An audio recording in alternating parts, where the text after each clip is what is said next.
Bleaching powder এবং চুন কেন মাটিতে দিতে হয় দেখেন, গাছগুলোর শিকড়ের দিকে তাকালে দেখবেন শিকড়ের আশেপাশে কি পরিমাণ রাসায়নিক এবং জৈব সার জমে আছে, কিন্তু গাছ খাইতে পারেনি। এর কারণ হচ্ছে ছত্রাক এবং ভাইরাস। গাছের গোড়ায় যখন ছত্রাক আর ভাইরাসের আক্রমণ হয় তখন গাছ জমির তার আশেপাশের জমির যে সার এটা গ্রহণ করতে পারে না, ফলে গাছগুলা রোগাক্রান্ত হয়ে যায়। গাছের গোড়ায় সার থাকে কিন্তু গাছ রোগাক্রান্ত হয়ে যায়, ফলন হয় না।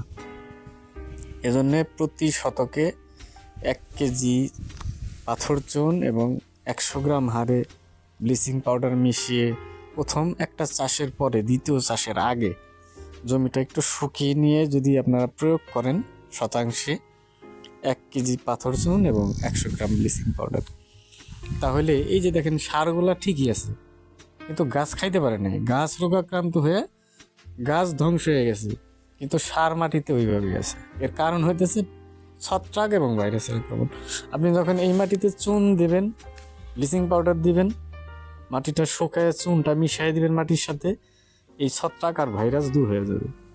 ফলে হবে কি, এই সারগুলাই সে আবার খুব ভালোভাবে শিকড়ের মাধ্যমে গ্রহণ করতে পারবে। এই জন্যই মূলত মাটিটা শোধন করতে হয়। দেখেন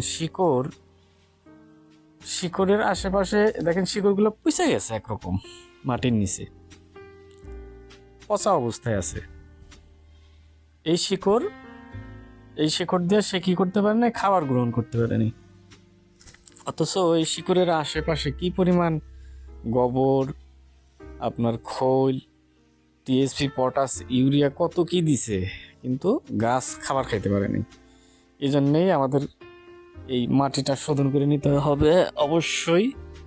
যে কোনো নতুন ফসলের আগেই আপনারা যদি মাটিটা শোধন করে নেন তাহলে এই সমস্যায় আপনারা পড়বেন না। এই ধরনের গুরুত্বপূর্ণ তথ্যমূলক ভিডিও পেতে আমাদের এই চ্যানেলটাকে অবশ্যই সাবস্ক্রাইব করে রাখবেন এবং বেল আইকনটা বাজিয়ে রাখবেন, যাতে নতুন ভিডিও ছাড়া মাত্রই আপনি ভিডিওটা পেয়ে যান। তো সকলকে ধন্যবাদ চাষি ভাই। নতুন ভিডিও দেখার আগাম আমন্ত্রণ জানিয়ে আজকের মতো এখানেই শেষ করছি। ধন্যবাদ।